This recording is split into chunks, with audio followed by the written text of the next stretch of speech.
Hi friends, welcome to blue sky education. మనం ఈరోజు English methods గురించి తెలుసుకుందాం. TTDSకి ఉపయోగపడతాయి. ఇంగ్లీష్ స్టేజెస్లో old English, middle English, modern English, old English, middle English, modern English. ఇంకా దీని గురించి మీకు అవగాహన ఉంటుందని అనుకుంటున్నాను. 500 నుంచి 1100 ఓల్డ్ ఇంగ్లీష్, మిడిల్ ఇంగ్లీష్ వచ్చేసి 1100 నుంచి 1500 వరకు ఉంటుంది.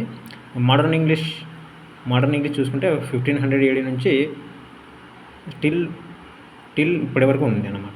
టిల్ డేట్ కొనసాగుతుంది. ఇప్పుడు మనం ఒక్కొక్క స్టేజ్లో ఉండే దాని గురించి తెలుసుకుందాం. ఇప్పుడు ఓల్డ్ ఇంగ్లీష్ ఏమి ఉంటాయంటే కొన్ని main point Anglo plus Saxons, తర్వాత సెల్టిక్ భాష అనేది కూడా ఉంటుంది ఇక్కడ. తర్వాత బియోల్ఫ్ అనే ఒక పుస్తకం కూడా ఉంటుంది. తర్వాత మనకు ఇక్కడ కొన్ని ముఖ్యమైన పదాలు కనిపిస్తాయి. SKIRT, skirt, shirt. ఈ రెండు పదాలు అనేవి మనకు ఏ స్టేజ్లో కనిపిస్తాయి అని అడుగుతాడు. మనకు ఓల్డ్ స్టేజ్లో కనిపిస్తాయి. ఇవన్నీ మనం గుర్తుపెట్టుకోవడానికి ఒక ట్రిక్ నేర్చుకుందాం. మీరు బీవోల్ఫ్ చూసుకున్నట్టయితే ఇక్కడ మనం ఓల్డ్ని తెలుగులో రాసుకున్నాం. బీవోల్ఫ్ని ఓల్ఫ్గా రాసుకున్నాం. తర్వాత బీవోల్ఫ్, బీవోల్డ్ ఇక్కడ మీకు కనెక్ట్ అయ్యే విధంగా కనిపిస్తుంది చూడండి. ఓల్డ్ ఇంగ్లీష్లో బీవోల్ఫ్ అనే పుస్తకం ఉన్నది. మన క్వశ్చన్ అడుగుతారు, బీవోల్ఫ్ అనే పుస్తకం ఏ స్టేజ్లో ఉండేది అంటే మనకు ఓల్డ్ ఇంగ్లీష్లో ఉండేది అనమాట. ఓల్డ్ ఇంగ్లీష్ స్టేజ్లో ఉండేది. ఆ విధంగా మీరు గుర్తుపెట్టుకోవచ్చు. లేదంటే ఇక్కడ మనకు బీవోల్ఫ్లో ఒక రకంగా చూసుకున్నట్టయితే బఫెలో ఉన్నట్టు కనిపిస్తుంది. మనం బఫెను అది ఉరుకుతూ వస్తూ ఉంటే, అది రన్నింగ్ చేస్తుంటే మనం ఏమంటాం, ఓల్డెన్ అంటాం లేదా, ఆ విధంగా గుర్తుపెట్టుకోవచ్చు. లేదంటే మీరు దీన్ని తెలుగులో రాసుకోండి, వోల్ఫ్. కొంచెం లింక్ అయ్యే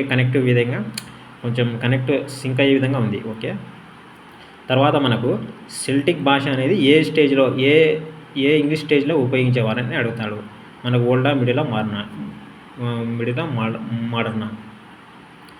దీనికి నేను చెప్తాను చూడండి. పాత సాక్స్ అని రాసుకోండి. పాత సాక్స్ లేదంటే ఓల్డ్ సాక్స్ అట్లయినా రాసిన. తర్వాత ఈ సెల్టిక్ ఉంది కదా, ఈ సెల్టిక్ని మీరు ఏ విధంగా రాసుకుంటారంటే సెల్గా రాసుకోండి. సెల్టిక్ని సెల్గా అంటే సెల్లో మనకి ఏముంటుంది, OS ఆపరేటింగ్ సిస్టమ్ అనేది ఉంటుంది కదా, ఆపరేటింగ్ సిస్టమ్ ఉంటుంది. OS అంటే ఓల్డ్ ఇంగ్లీష్, S అంటే సెల్టిక్. ఆ విధంగా మెతికి పెట్టుకోవచ్చు. లేదంటే మీరు సెల్లు వేసుకోండి, పాత సెల్లు. ఇది మనకు కీప్యాడ్ అనేది పాత రోజుల్లోనే కదా యూజ్ చేసేది. అంటే ఓల్డ్ ఇంగ్లీష్లో సెల్టిక్ ఉపయోగించేవారు. లేదంటే పాత సాక్స్ రాసుకుంటే ఇలా పాత సాక్స్ అనేది కదా సాక్సన్స్ అన్నమాట. ఓల్డ్లో ఏ తెగ వాళ్ళు ఉన్నారంటే సాక్సన్స్, ఆంగ్లో సాక్సన్స్ అని ఈ రెండు తెగల వల్ల ఓల్డ్ ఇంగ్లీష్. ఆంగ్లో సాక్సన్ ఏ తెగకు చెందినవారని అడుగుతాడు, ఓల్డ్, పాత సాక్సన్స్. ఆ విధంగా మీరు గుర్తుపెట్టుకోవచ్చు. తర్వాత మనకి ఇక్కడ ఏముంది, SKIRT, స్కర్ట్, షర్ట్ అనేది. స్కర్ట్, షర్టు దీన్ని మీరు ఏ విధంగా పెట్టుకుంటారో పాత అంగీలు, పాత సాక్సులు అని మతికి పెట్టుకోండి. పాత అంగీలు, పాత స్కర్ట్, షర్ట్. ఆ విధంగా మీరు గుర్తుపెట్టుకోవచ్చు ఈజీగా. తర్వాత మనం మోడర్న్ ఇంగ్లీష్ చూసుకుందాం. మోడర్న్ కాదు, మిడిల్ ఇంగ్లీష్లో పీరియడ్ మీకు తెలిసినది 1107 నుంచి 1507 వరకు ఉంటుంది. దీంట్లో వచ్చేసి మనకు 3 పాయింట్లు ఉంటాయన్నమాట. మిడిల్ ఇంగ్లీష్లో ఎవరు ఉంటారంటే ఆంగ్లో నార్మన్స్ డామినేషన్ ఉంటుంది. ఆంగ్లో నార్మన్స్ అనే తెగ యొక్క డామినేషన్ ఉంటుంది. తర్వాత మనకు ఇక్కడ ఈ మిడిల్ ఇంగ్లీష్లో పోయట్రీ రావడం జరిగింది. తర్వాత చాసర్ అనే పుస్తకం చాలా ఇంపార్టెంట్ ఈ మిడిల్ ఇంగ్లీష్లో. చాసర్ అనే పుస్తకం ఇక్కడ చూసుకోండి. మనకు దీన్ని కోడ్ ఏ విధంగా పెట్టుకున్నామంటే ఇది పొయ్యి అన్నమాట. దీనిపైన దీనిపైన మనం ఏం చేస్తున్నాం, చాయ్ వేడి చేస్తున్నాం. పొయ్యిని మీరు ఏ విధంగా రాసుకోవచ్చు, పోయట్రీ అంటే పద్యం. పోయట్రీ స్టార్ట్ అయినది ఏ లాంగ్వేజ్లో అంటే మిడిల్ ఇంగ్లీష్ లాంగ్వేజ్ స్టార్ట్ కావడం జరిగింది. తర్వాత ఇక్కడ చాయ్ ఉంది కదా, చాయ్ అంటే చాసర్. ఆ విధంగా మీరు మతికి పెట్టుకోండి, చాసర్. తర్వాత మనకి ఇక్కడ ఏముంది, ఆంగ్లో నార్మన్స్ అనే తెగ ఏ లాంగ్వేజ్లో వచ్చేవాళ్ళు, వచ్చేవాళ్ళంటే మిడిల్ ఇంగ్లీష్ లాంగ్వేజ్లో వచ్చేవారు, మిడిల్ ఇంగ్లీష్ స్టేజ్లో వచ్చేవారు. మీరు దీన్ని ఏ విధంగా మతికి పెట్టుకుంటారంటే ఇక్కడ మిడిల్ అనేది ఉంది కదా, ఆ మిడిల్లో ఇడ్లీ అని కనిపిస్తుంది కదా, మిడిల్లో ఇడ్లీ. తర్వాత చాయ్ని ఎవరు చేస్తాడు, మనిషే కదా చేసేది, మ్యాన్. ఎవరు చేస్తారు, మ్యాన్, నార్మన్. ఇడ్లీ అయినా చాయ్ అయినా చేసేది మనుషులే కాబట్టి నార్మన్స్లో NORMANS మ్యాన్ ఉంది కాబట్టి మ్యాన్ ఎక్కడ చేస్తాడు? పొయ్యి మీద చేస్తాడు. పొయ్యి అంటే పొయ్యిట్ల మీద. ఏమేమి చేసినాడు? ఇడ్లీ ఇడ్లీ అంటే మీకు మిడిల్ అనమాట. MIDD ఇడ్లీ మిడిల్లో ఇడ్లీ ఉంది. తర్వాత చాయ్ అంటే చాసర్. ఆ విధంగా మీరు మతికి పెట్టుకోవచ్చు. తర్వాత మోడర్న్ ఇంగ్లీష్కి పోదాం మనం. మోడర్న్ ఇంగ్లీష్ వచ్చేసి పీరియడ్ 1507 నుంచి టిల్ డేటు అంటే ఇప్పటి వరకు మనకు కొనసాగుతుంది. ఇది మోడర్న్ ఇంగ్లీష్ వచ్చేసి 16వ శతాబ్దం ప్రారంభంలో రావడం జరిగింది. 16th సెంచరీ స్టార్టింగ్లో రావడం జరిగింది. రీఎనయాన్స్ RENAISSANS రీఎనయాన్స్ అంటే పునర్జీవన ఉద్యమం కాలంలో రీఎనయాన్స్ మూవ్మెంట్ కాలంలో ఈ మోడర్న్ ఇంగ్లీష్ రావడం జరిగింది. అంటే బీజం పడింది అన్నమాట. ఆ కాలంలోనే ఆ టైంలోనే గ్రీకు లాటిన్ అనే 2 లాంగ్వేజ్లు ఇంగ్లీష్ మీద కొంచెం ప్రభావం చూపినాయి అనమాట. ఈ మోడర్న్ ఇంగ్లీష్లో మనకు కనిపించే ఇంకొక ముఖ్యమైన పాయింట్ వచ్చేసి గ్రేట్ ఓవెల్ షిఫ్ట్. ఈ గ్రేట్ ఓవెల్ షిఫ్ట్ అంటే వచ్చేసి ప్రొనౌన్సియేషన్ సంబంధించి అనమాట. ఓవెల్స్లో ప్రొనౌన్సియేషన్ ఏ విధంగా ఉంటుంది? దీంట్లో 2 టైప్స్ ఉన్నాయి. గ్రేట్ ఓవెల్ షిఫ్ట్లో మనకు మోడర్న్ ఇంగ్లీష్లో అయితే మిడిల్ ఇంగ్లీష్లో అయితే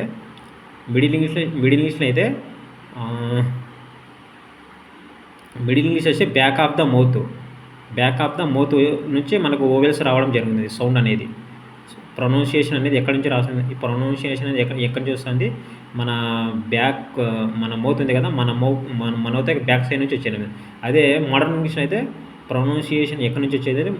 ఫ్రంట్ నుంచి వచ్చేది. దీన్ని మీరు ఏ విధంగా కోడ్ ట్రిక్ పెట్టుకుంటారు అంటే మనకేమన్నా ఇక్కడ గ్రేట్ ఓవెల్ షిఫ్ట్ను మీరు షిఫ్ట్గా రాసుకోండి. షిఫ్ట్ని ఏ విధంగా రాసుకుంటారో షిఫ్ట్. తర్వాత ఇది ఫ్రంట్, ఇది వచ్చేసి బ్యాక్, ఇది వచ్చేసి ఫ్రంట్, ఇది వచ్చేసి బ్యాక్. ఫ్రంట్లో మనకి ఏముంటుంది? మోడ్. ఆ విధంగా మట్టికి పెట్టుకోవచ్చు మీరు. ఇంకా బ్యాక్ సైడ్ మనకి ఏముంటుంది? బ్యాక్ సైడ్ మనకు ఒక మిడ్డీ అనమాట. మిడ్డీ అంటే మిడ్డీ దీని ఏమంటారు? మిడిల్లో ఇది బ్యాక్ సైడ్ అనమాట. మిడ్డీ అంటే మిడిల్ ఇంగ్లీష్. ఇది ఎక్కడ ఉంది? బ్యాక్ సైడ్ ఉంది. దీనికి షిప్కి ఏ సైడ్ ఉంది? బ్యాక్ సైడ్ ఉంది అన్నమాట. అర్థమైంది నేను అనుకుంటున్నాను. గ్రేట్ ఓవెల్ షిఫ్ట్ అని ఉంది కదా, గ్రేట్ ఓవెల్ షిఫ్ట్ అంటే ఏమిటండి అని అడుగుతాడనమాట.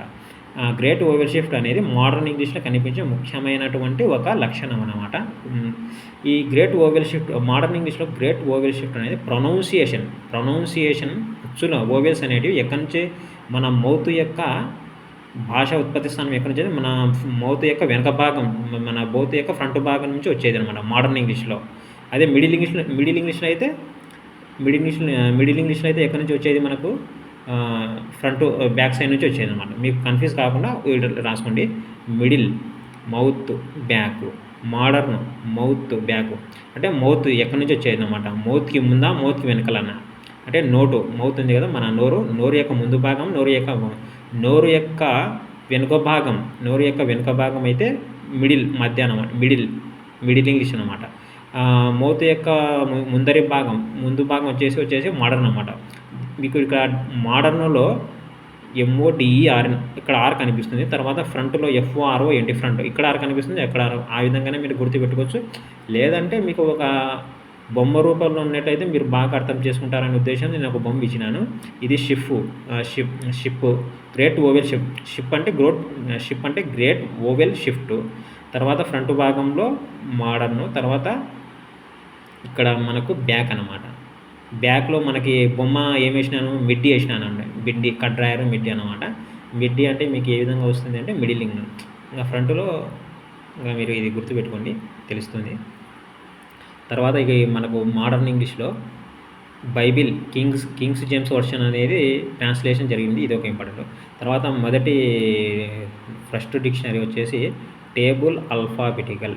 దీంట్లో మొదటి డిక్షనరీ ఏమిటి అని అడుగుతారు. చూడండి, ఇక్కడ ఆల్ఫా అని ఉంది కదా, ఆల్ఫాలో మొదటి అక్షరం ఏముంది? ఏ. అంటే ఈ మొదటి అక్షరం ఏ ఉంది కాబట్టి మనకు ఇది ఫస్ట్ డిక్షనరీ అనమాట. మనకు ఆల్ఫాబెటికల్లో ఫస్ట్ అక్షరం ఏమొస్తుంది? ఏ వస్తుంది కాబట్టి ఇది ఫస్ట్ డిక్షనరీ. ఈ టేబుల్ ఆల్ఫాబెటికల్ అనే డిక్షనరీ రాసినది ఎవరంటే రాబర్ట్ కార్డ్రే, COCAWDRA. దీంట్లో మనకు కార్డ్రేలో లాస్ట్లో ఏముంది? RAY, రే అంటే కిరణాలు అనమాట. మనకు ఫిజిక్స్లో ఆల్ఫా కిరణాలు, బీటా కిరణాలు, గామా కిరణాలు ఉంటాయి కాబట్టి ఆల్ఫా రేస్ అని మతికి పెట్టుకోండి. Alpha, beta, gamma rays. Alphabetical the table alphabetical dictionary ఎవరు రాసింటారు అంటే రాబర్ట్ కాంట్రే. తర్వాత మనకు 1755లో ఇదే టైంలో శామ్యూల్ జాన్సన్ డిక్షనరీ కూడా రావడం జరిగింది. ఇది ఊరికి అట్లా మతికి పెట్టుకోండి. ఫస్ట్ డిక్షనరీ వచ్చేసి ఆల్ఫాబెటికల్ కోడ్ చెప్పినాను కదా, అర్థమైంది అని అనుకుంటున్నాను. తర్వాత మనం చూసుకున్నట్లయితే తర్వాత the language of the 1 minute ఉండండి. The language of the crib అనే పుస్తకాన్ని ఎవరు రాశారు? The language of the crib అనే పుస్తకాన్ని ఎవరు రాశారు అంటే రూత్ వైర్ అన్నమాట. దీంట్లో మనకు క్రిబ్ అంటే ఏమిటంటే మీరు చిన్నపిల్లవాడిని ఉయ్యలలో ఊగించే తొట్టి అన్నమాట. ఆ తొట్టి దేంతో తయారు చేస్తారు? రబ్బర్తో తయారు చేస్తారు. ఆ తొట్టి దేంతో తయారు చేస్తారు అంటే వైర్తో తయారు చేస్తారు.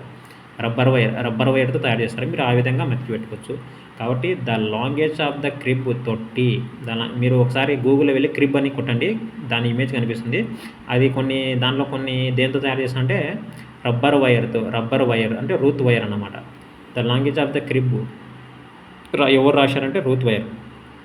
ఇది దేనికి సంబంధించినది అంటే కాగ్నేటివ్ థియరీకి సంబంధించిన. కాగ్నేటివ్ థియరీ అంటే జ్ఞానాత్మక రంగానికి సంబంధించినది. ఇది మీరు గూగుల్లో కొట్టినట్టే దాని ఇమేజ్ ఎట్లా ఉంటుందో ఇట్లా ఉంటుంది. తర్వాత డెలివరీ అయిన పిల్లవాడిని దీంట్లో పెడతారనమాట. దీనికి కావాల్సిన పిల్లవాడికి ఆడుకునేటువంటి పనుకునేటువంటి చేసిన ఈ తొట్టి దీన్ని ఏమంటారంటే క్రిబ్ అంటారు. దీన్ని ఈ దేంతో తయారు చేస్తారంటే రబ్బర్ వైర్తో తయారు చేస్తారు అని ఆ విధంగా మతికి పెట్టుకోండి. తర్వాత మనకు లాంగ్వేజ్ అనేది నేర్చుకునేది ఎక్కడి నుంచి వస్తుంది అనే మాట. ఎక్కడి నుంచి అసిక్యుయేషన్ జరుగుతుంది అంటే మన మెదడు ఉంది కదా, మన మెదడు యొక్క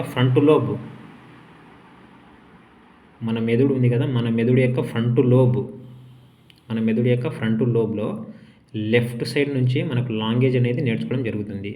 ఏ విధంగా మతికి పెట్టుకుంటారంటే లాంగ్వేజ్లో ఫస్ట్ అక్షరం ఏముంది? L left. ఆ విధంగా మీరు మతికి పెట్టుకోండి. తర్వాత మనకు ఇంగ్లీష్ లాంగ్వేజ్ లెర్నింగ్ స్టేజెస్ ఉంటాయి దీంట్లో. ఏ విధంగా నేర్చుకోవడని ఒకటి వచ్చేసి గార్గ్లింగ్ స్టేజ్. గార్గ్లింగ్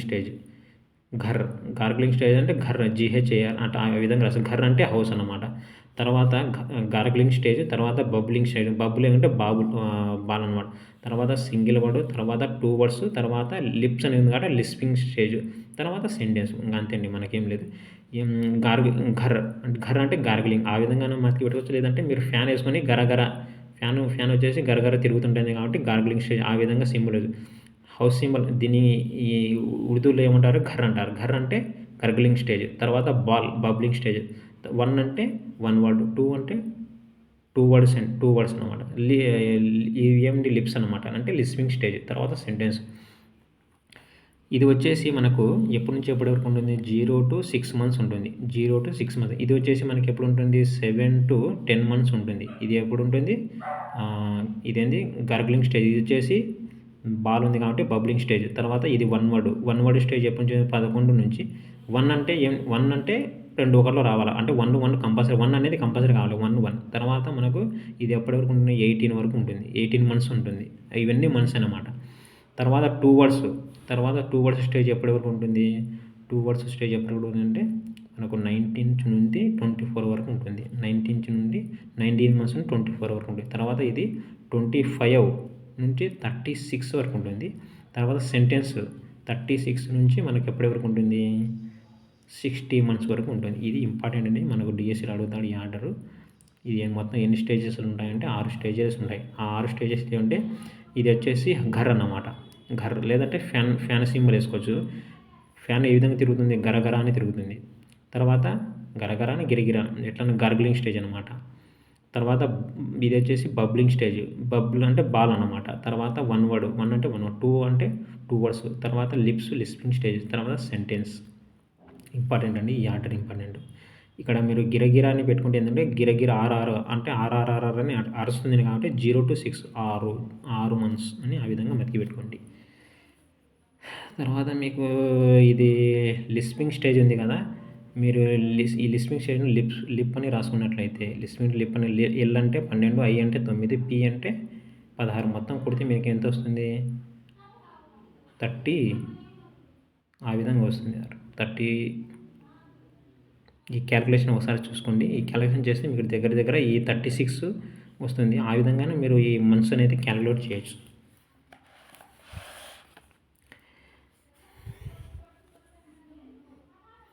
తర్వాత ఇదే అండి. లేదంటే ఆ ఇమేజ్ వేసినా కదా, ఈ ఈ ఇమేజ్ వేసినా కదా, మీరు ఆ విధంగా మతికి పెట్టుకోవచ్చు. లేదంటే గబగబా ఒంటికి దొడ్డికి, గబగబా ఒంటికి దొడ్డి, గా అంటే గార్గిలింగ్ స్టేజ్, బా అంటే బబులింగ్ స్టేజ్, ఒంటికి అంటే 1 వర్డ్, దొడ్డికి అంటే 2 అని తెలిసింది కాబట్టి మనకు 2 వర్డ్స్.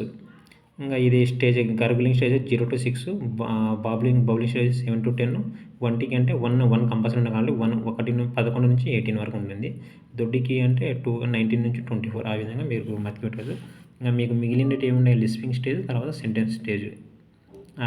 లిస్పింగ్ స్టేజ్ లిప్ అని రాసుకున్నట్లు అది కౌంట్ చేస్తే మీకు ఆ విధంగా వస్తుంది కౌంట్ క్యాల్కులేషన్.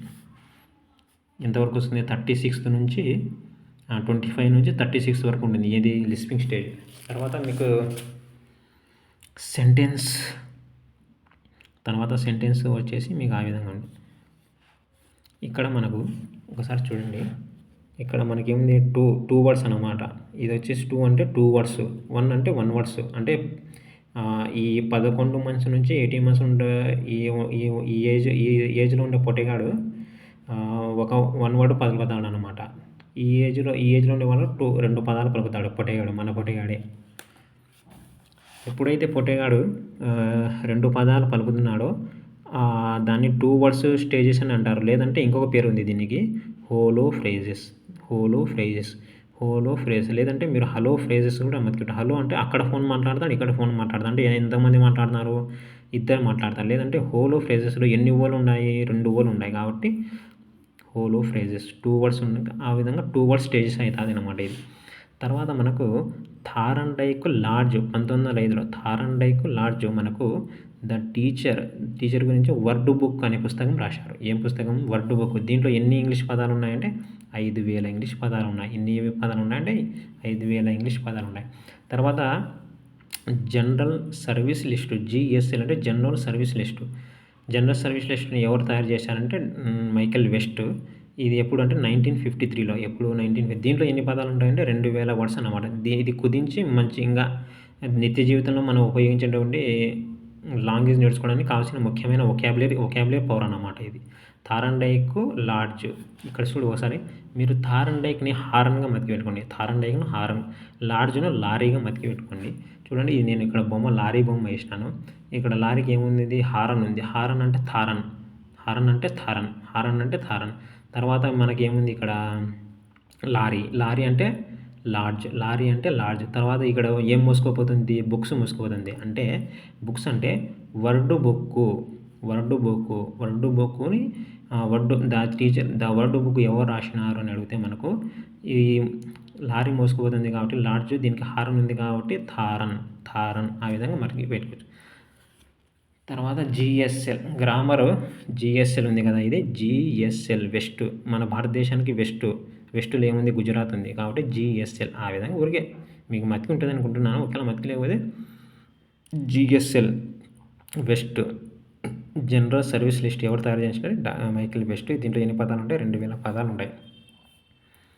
చూడండి, ఇక్కడ సూర్యాస్తమయం జరుగుతుంది. అంటే ఇక్కడ మనకు వెస్ట్ సైడ్ జరుగుతుంది. ఇది మనకు సూర్యుడు ఎక్కడ ఉన్నాడు, గుజరాత్ సైడ్ ఉన్నాడు. జిఎస్ఎల్, గుజరాత్లో మొదటి అక్షరం వచ్చేసి జిఎస్ఎల్. ఆ విధంగా అయినా మీరు పెట్టుకోవచ్చు. తర్వాత cab, central advisory board of education మనకు త్రిభాషా సూత్రాన్ని ప్రతిపాదించింది. ఇది ఎప్పుడు, ఏ ఇయర్లో అనేది ఇంపార్టెంట్. మనకు 1956. ఎప్పుడు 1950. మీకు కేబ్లో క్యాబ్ కనిపిస్తుంది. క్యాబ్ అంటే కార్లు అన్నమాట. దీంట్లో ఎన్ని అక్షరాలు ఉన్నాయి, 1 2 3 అంటే 3 అక్షరాలు ఉన్నాయి కాబట్టి త్రిభాష. ఆ విధంగా మీరు మతికి పెట్టుకోండి. త్రిభాష, ఆ విధంగా మీరు మతికి పెట్టుకోండి. కానీ ఇక్కడ మనకు ఇయర్ ఇంపార్టెంట్. తర్వాత లేదంటే మీకు ఆ విధంగా కారు ఒకవేళ మతికి లేదంటే ఈ విధంగా ఒక పోల్ తీసుకుంటాం. పోల్కి ఎన్ని కేబుల్స్ పోతుంటాయి, 3, 1 2 మెయిన్ వైర్లు, 1 న్యూటన్ వైర్లు పోతుంటాయి. కాబట్టి దీంట్లో ఎన్ని ఉన్నాయి, మొత్తం 3 ఉన్నాయి. కాబట్టి కేబుల్స్ అంటే కేబ్ అనమాట. CABE కేబుల్స్ అంటే కేబ్ సెంట్రల్ రైల్వే. దీంట్లో ఎన్ని వైర్లు ఉంటాయి మనకు పోల్కి 3 ఉంటాయి కాబట్టి 3 లాంగ్వేజ్. ఎవరు ఇయర్ ఇంపార్టెంట్ మనకు. ఇక్కడ మనకు ఎవరు అడుగుతా అంటే ఇయర్ అడుగుతాడు. సెంట్రల్ అడ్వైజరీ బోర్డ్ ఆఫ్ ఆ తర్వాత త్రిభాషా సూత్రాన్ని గురించి నొక్కి వక్కానించినది ఎవరంటే కొఠారి కమిషన్. ఇయర్ వచ్చేసి 1964 to 66. ఫస్ట్ వచ్చేసి కేబు, తర్వాత కొఠారి. ఇది ఇంపార్టెంట్ అండి మీకు. తర్వాత మనకు ఈ ఆర్డర్ ఇంపార్టెంట్ అండి. ఈ ఆర్డర్ అడుగుతాడు. ధ్వనులు, పదాలు, వాక్యాలు. ధ్వనులు, పదాలు, వాక్యాలు. ధ్వనులను సౌండ్స్ అంటాం, పదాలను వర్డ్స్ అంటాం, వాక్యాలను సెంటెన్స్ అంటాం, లేదంటే స్ట్రక్చర్. ఈ ఇంగ్లీష్లో మనకు ఆర్డర్ అడుగుతాడనమాట. సౌండ్స్ వస్తుందా, వర్డ్ వస్తుందా, స్ట్రక్చర్ వస్తుంది, ఆర్డర్లో రాయండి అంటాడు. మనకి ఇక్కడ వర్డ్స్కి ఇంకోటి వచ్చేసి సిలబుల్. ఇది ఇంపార్టెంట్ అండి. వర్డ్స్కి ఇంకోటి వచ్చేసి సిలబుల్. ఇది మీరు బాగా మతికి పెట్టుకోండి. చూడండి, నేను ఇక్కడ ఒక ఫేస్ బొమ్మ వేసినాను. మనకు శబ్దం అనేది ఇక్కడి నుంచి వస్తుంది. ధ్వని అనేది మనకు ఇక్కడి నుంచే ఉత్పత్తి అవుతుంది కాబట్టి ఇది ఒకటి. తర్వాత మనకు పెదవులు. పెదవులు అంటే పదాలు. పెదవులు అంటే పదాలు. పదాల నుంచి ఏమొస్తాయి అంటే వాక్యాలు వస్తాయి. ఈ విధంగా మీరు ఇది 1, ఇది 2, ఇది 3. ఈ పదాలను ఏమంటారు? వర్డ్స్ అంటారు ఇంగ్లీష్లో. లేదంటే ఇంగ్లీష్లో మరిగా పేరు ఉందంటే సిలబుల్స్. ఇది ఇంపార్టెంట్.